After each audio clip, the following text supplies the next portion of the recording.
केंद्र सरकार द्वारा पारित किए गए 3 कृषि कानूनों को लेकर किसानों और सरकार के बीच गतिरोध बरकरार है।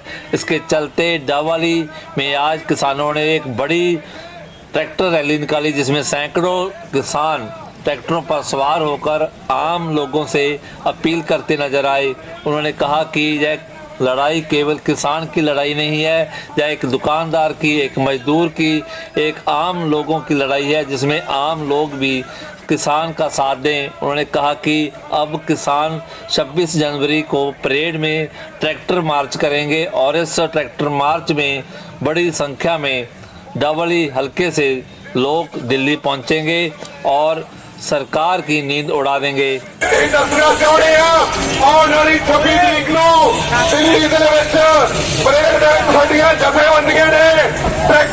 ट्रैक्टर लेके शामिल होने की गल कही जिन्नी की गिनती अज इतने ट्रैक्टर की डावली 110 गुणा गिनती जी 25 तरीक को खुइयां बनकारा टोल प्लाजा तो दिल्ली वालों रवाना होगी।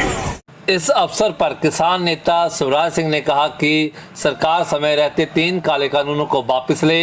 अगर वो ऐसा नहीं करती तो सरकार को इसका खमियाजा भुगतना पड़ेगा।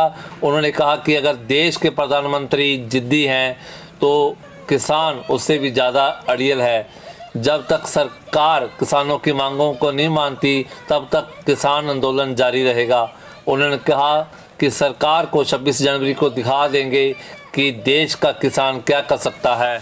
उधर इस अवसर पर ट्रैक्टर के काफिलों को देखकर शहरवासियों ने किसानों का स्वागत किया और किसानों के साथ आम जनता भी खड़ी दिखाई दी। इस अवसर पर दुकानदारों ने बड़ी संख्या में इकट्ठे होकर किसानों का खुले तौर पर समर्थन किया और उन्होंने उनका साथ देने का वादा किया। इस मौके पर बड़ी संख्या में महिलाएं भी किसानों के स्वागत में खड़ी दिखाई दी। आपको बता दें कि इस सैकड़ों की तादाद में शामिल हुए ट्रैक्टर रैली में किसानों ने अपने ट्रैक्टरों पर विशेष म्यूजिक सिस्टम का प्रबंध किया हुआ था, ताकि वह अपनी आवाज़ जोरदार तरीके से, बुलंद तरीके से सरकार के समक्ष रख सकें और लोगों को जागरूक कर सकें कि कैसे उन्होंने 26 जनवरी की परेड में शामिल होकर सरकार की नींद उड़ानी है। उन्होंने कहा कि हम सरकार को बता देंगे कि हम क्या कर सकते हैं, हम किसान हैं, हम खेत में हल चला सकते हैं, तो इस अगर हमें जरूरत पड़ने पर हम अपना बल भी दिखा सकते हैं। डावली के गोल चौक पर जैसे ही यह ट्रैक्टर रैली बड़ी संख्या में किसानों के साथ गोल चौक पर पहुंची तो जहां पे जाम की स्थिति उत्पन्न हो गई, लेकिन उस वक्त इक्का दुक्का पुलिस मुलाजिम को छोड़कर जहां पे पुलिस व्यवस्था बिल्कुल नामात्र थी और जाम में फंसे लोग अपने तौर तरीकों से निकलते दिखाई दिए।